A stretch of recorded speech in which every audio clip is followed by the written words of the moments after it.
முருகன் அருளோட உண்மையா நடந்த ஒரு சம்பவத்தை பத்தி பார்க்கலாமா? திருச்சி பக்கத்துல ஒரு கிராமத்துல கண்ணப்பன் அப்படிங்கிற ஒரு விவசாயி வாழ்ந்து வந்தாருங்க. ஆமாங்க, கண்ணப்பன் கடுமையான உழைப்பாளிங்க. அவர் தினமும் வயல்ல உழுது அதுல வர்ற வருமானத்துல தான் தனது குடும்பத்தை பார்த்துக்கிட்டு வந்தாரு. அவங்களோட மனைவி பேரு கோமதிங்க. ஆமாங்க, அவங்க 2 பேருக்குமே தீராத ஒரு கவலை இருந்துச்சுங்க. அது என்னன்னு பார்த்தீங்கன்னா, பல வருடங்களா கண்ணப்பனுக்கும் கோமதிக்கும் குழந்தையே இல்ல. ஊர்ல எல்லாரும் ஒரு மாதிரி பேச ஆரம்பிச்சுட்டாங்க. 2 பேரும் மனதுக்குள்ள ரொம்ப நொந்து போயிட்டாங்க. கோமதியும் கண்ணப்பனும் ஒரு நாள் முருகன் கோயிலுக்கு நேரா போனாங்கங்க. ஆமாங்க, நம்ம முருகன் முன்னாடி நின்னு, "முருகா, எங்க 2 பேரையும் பாத்தியா? எங்களுக்கு வாரிசுன்னு சொல்லிக்க ஒரு குழந்தை கூட இல்ல. எங்கள இந்த ஊரே ஒரு மாதிரி பாக்குது. ஆனா நீ பார்க்கவே மாட்டேங்கிற. நாங்க வாழ்ந்து என்ன பிரயோஜனம் முருகா?" அப்படின்னு சொல்லி கண்ணீர் விட்டு, "ஓ முருகா" அப்படின்னு சொல்லி அழுவுறாங்க.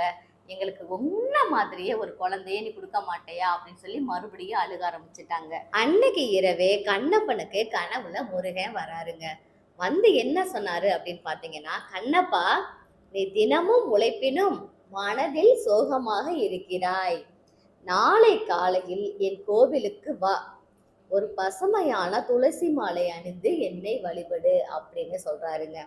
அடுத்த நாளே கண்ணப்பனும் மனைவியும் கோவிலுக்கு போய் துளசி மாலையை முருகன் கழுத்துல அணிவிச்சு முருகனை வழிபட்டாங்க. அந்த நாள்ல இருந்தே அவங்களோட மனம் அமைதியாயிடுச்சு. 1 வருடம் கழித்து அவர்கள் ஒரு அழகான ஆண் குழந்தையை பெற்றெடுத்தனர். ஆமாங்க, அந்த பையனுக்கு என்ன பேர் வச்சாங்க அப்படின்னு பார்த்தீங்கன்னா, நீங்க நினைக்கிற மாதிரி தாங்க, சுப்பிரமணியன் அப்படின்னு சொல்லி நம்ம முருகன் பெயரையே வச்சுட்டாங்க. கண்ணப்பன் மகிழ்ச்சியுடன் சொன்னார். என்ன சொன்னார் அப்படின்னு பார்த்தீங்கன்னா, "முருகன் அருள் இல்லாமல் இது நடக்கும் என்று நம்பிக்கை இல்லை. நம்பிக்கை வைத்து வேண்டினால் முருகன் அருள்பாலிப்பார்."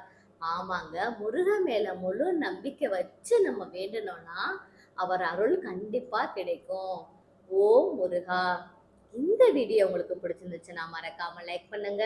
நம்மளோட சிகிச்சிட்டா சேனலை சப்ஸ்கிரைப் பண்ணுங்க. நன்றி நண்பர்களே.